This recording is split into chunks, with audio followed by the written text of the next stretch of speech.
Please like and share this video and don't forget subscribe this channel. Also press the bell icon to get notification. Thank you all of you for love. What are some of the fears that hold us back?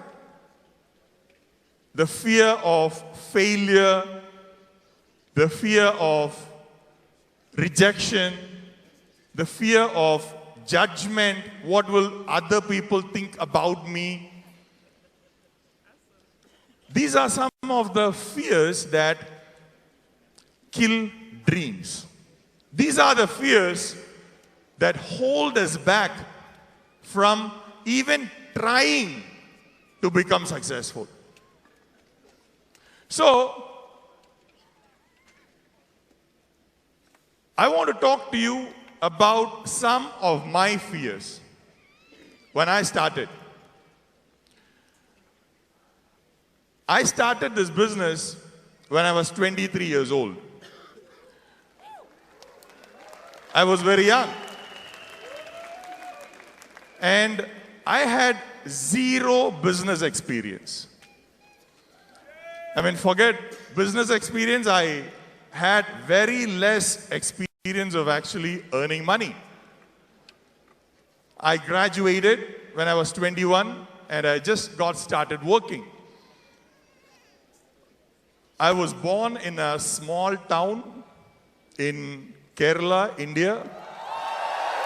The first few months, my upline did all the presentations. I did not do anything at all. He did all the presentations. So the only thing I would do was I will take my friends, go to his house, he will sit, do the presentation, he will handle the objections, everything, they're ready to sign up. They sign up, I drop them back home. And then he will do the training for them, he will do everything, and then they will bring their prospects. I will pick them up from their house, drive to my upline's house. He does all the work for them, and I drop them back. And I was enjoying it. And I did that for a month. And during that time, I got about 30 people in the first month. After one more month, he said, "No, Arun, that's it. You have to do." Now, every day, I used to listen to the presentation he was doing and made some notes and all that stuff. So I thought, okay, maybe how difficult can this be? And I said, I will do the presentation. So my very first presentation, I made the appointment to a prospect who was a prospect of one of my downline. And the prospect gave me an appointment. He was a doctor, asked me to come to his hospital. He gave me a time. I went to the hospital. He invited me, took me to a conference room. He sat me down and he said, "Give me 2 minutes, I'll join you."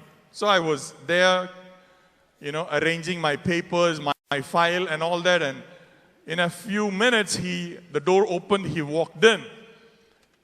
And behind him, another 3 more doctors walked in.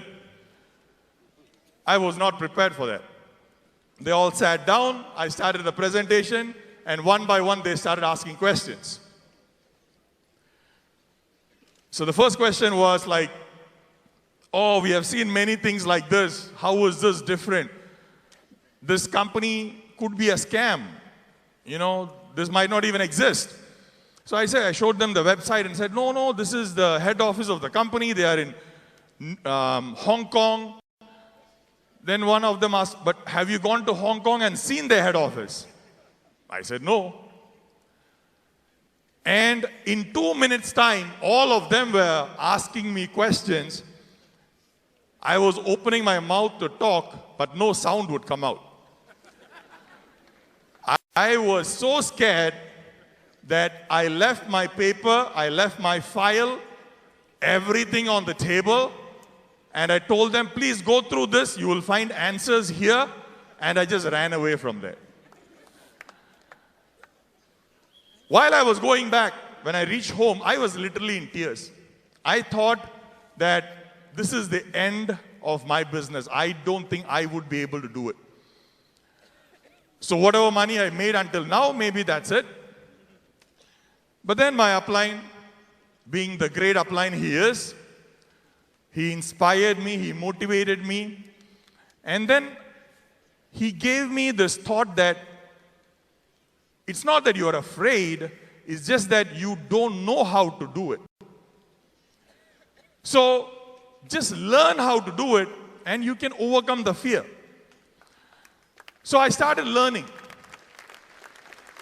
And I wrote down the whole presentation he was doing word by word. And then I started learning it. And then I did my next presentation after a few weeks. I actually had the whole note by my side when I was sitting and talking to the prospect.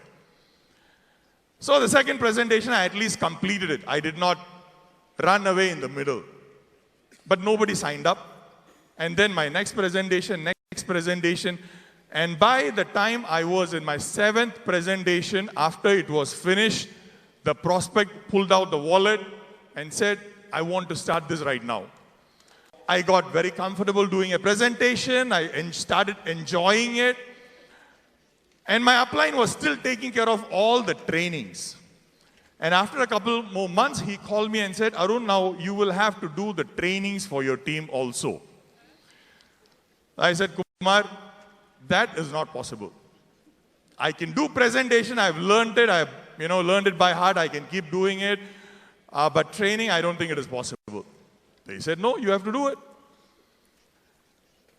The first training was a big mess. I had thought of talking to the people, there were only 4 or 5 people, thought of talking to them many things, but I ended up not saying much.